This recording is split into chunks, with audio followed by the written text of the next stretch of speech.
Los Angeles drivers, wake up. Anyone wasting their time at LAX, one of the largest international airports, at least the second or third largest in the United States, right? When they start packaging a deal, a comfort deal, as exclusive, and you've been sitting there at the airport parking lot, waiting and waiting and waiting in this long, endless queue to then get served this BS on your platter. Oh, here, by the way, $6.25, right? 5-star driver, take it. It's exclusive. It's $6.25. And go ahead, go all the way down to Playa del Rey. Depending on what time of the day it is, you ain't going to get back to LAX in 15 minutes. You're talking 30 minutes at least. But are you seriously going to sit around at an airport and allow this to happen to you? When are drivers going to wake up and realize that sitting around at airports is a complete and utter waste of time? And then even if 2 or 3 drivers decline this goes out to the BS trip radar, to the auction of the bottom barrel offers, and some desperado pulls the trigger. Some desperado who's been sitting there forever at LAX, wasted 45, 50 minutes.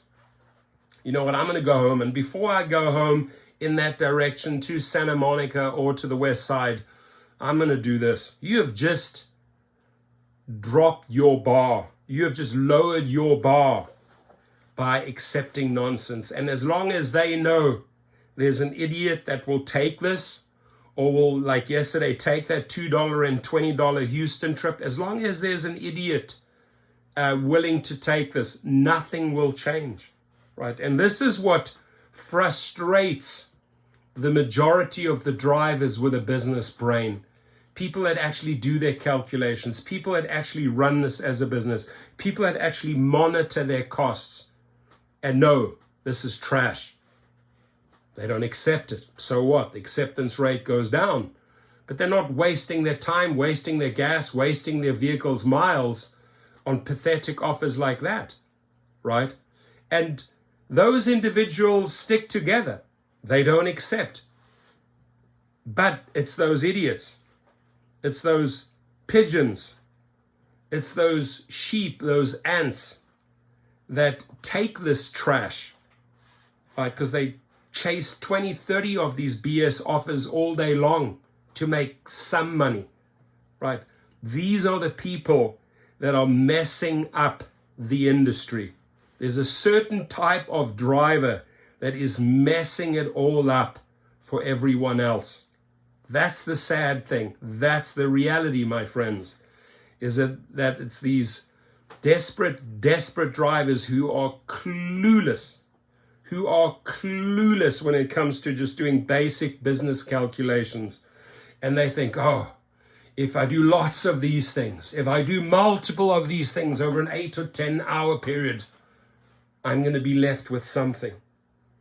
And this is when reality sets in, right? So you 8, 10 hours, you're chasing everywhere. You are clocking up hundreds of miles. You are not even keeping your gas receipts. You're just filling up. But you know that, 30 of these might equate to $180. Not realizing how many times did I fill up that day? How many miles have I actually put on my car? When does my car's life come to an end? Probably after 3 years. And guess what? You still owe another 3 years because you financed that car for 72 hours. For 72 months. These are the people that don't run the numbers, that are clueless in business, that are just desperately chasing all these onesies, twosies, and threesies. They are effing it up. They are effing it up for all the drivers who are trying to raise the bar, who are trying to put the pressure on the companies to up their game.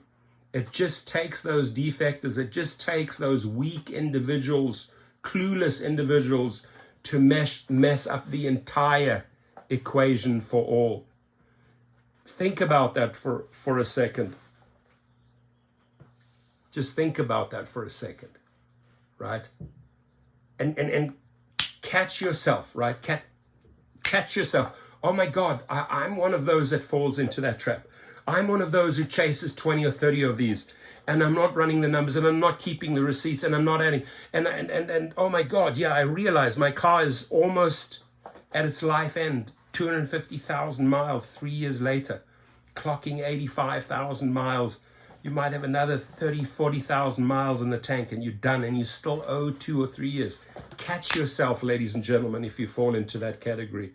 Because in that moment, you fall into the desperate category. You fall into the category of an individual that will just chase anything and think it amounts to something. No, it doesn't. You're ignoring everything over on this side. Every single trip has to be analyzed.